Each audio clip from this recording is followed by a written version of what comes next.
MPTC టికెట్లు, సర్పంచులు టికెట్లు, జెడ్పీటీసీ టికెట్ ఇచ్చిన తర్వాత మీ అందరినీ గెలిపించిన తర్వాత మీరు గిట్లా ఎవరన్నా పార్టీ మారితే తస్మాత్ జాగ్రత్త, మీ ఇంటి మీదికి డైరెక్ట్ గా వచ్చి దాడి చేస్తామని కూడా హెచ్చరిస్తా ఉన్నా చెప్పి సందర్భంగా అది ఎవరన్నా కానీ నాకు అవసరం లేదు, ఎవరైనా కానీ. ఎందుకంటే ఆ ఎంపీటీసీ టికెట్, సర్పంచ్ టికెట్ ఇచ్చి నువ్వు గెలిస్తే అది నీ గొప్పతనం కాదు, అది ప్రతి టీఆర్ఎస్ పార్టీ కార్యకర్త కష్టపడేది మీరు మర్చిపోకూడదు అని చెప్పి సందర్భంగా తెలియజేస్తా ఉన్నాం. అది టీఆర్ఎస్ పార్టీ కార్యకర్త కష్టం.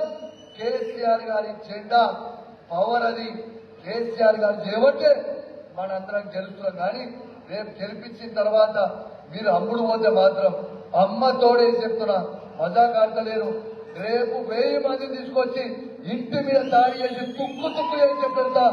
ఇది కమలాపూర్ మండలికే కాదు, మొత్తం హుజరాబాద్ నియోజకవర్గంలో ఉన్న 5 మండలాల్లోకి ఎవరికి ఇచ్చినప్పుడు చెప్తా ఉన్నాం.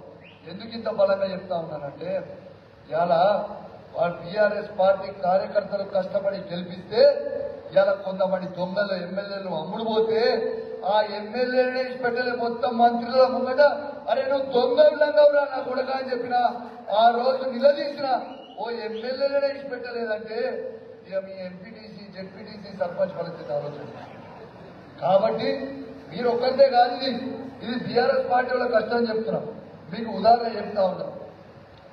నేను ఇలా ఇట్లా గెలిచిన ఇలా బీఆర్ఎస్ పార్టీ కార్యకర్తలు కష్టపడితే ఇలా నేను ఎమ్మెల్యేగా గెలిచిన. ఇలా ఎమ్మెల్యేగా నేను గెలిచిన తర్వాత కాంగ్రెస్ పార్టీకి నేను పోతాను చాలా మంది అనుకుని గెలిచినట్టు అలా అధికారం.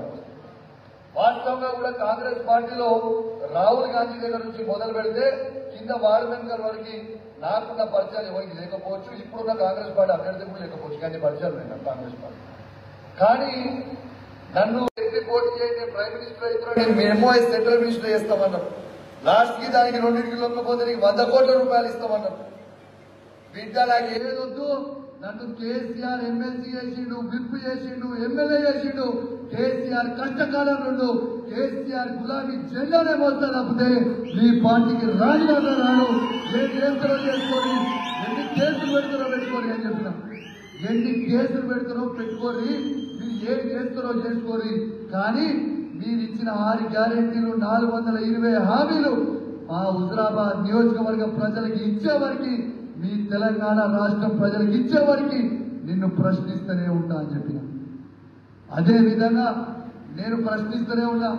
ఏం చేస్తాడు ప్రశ్నగానే రోజు కేసు. ఇప్పటిదాకా నా మీద 76 కేసులు పెట్టిండు.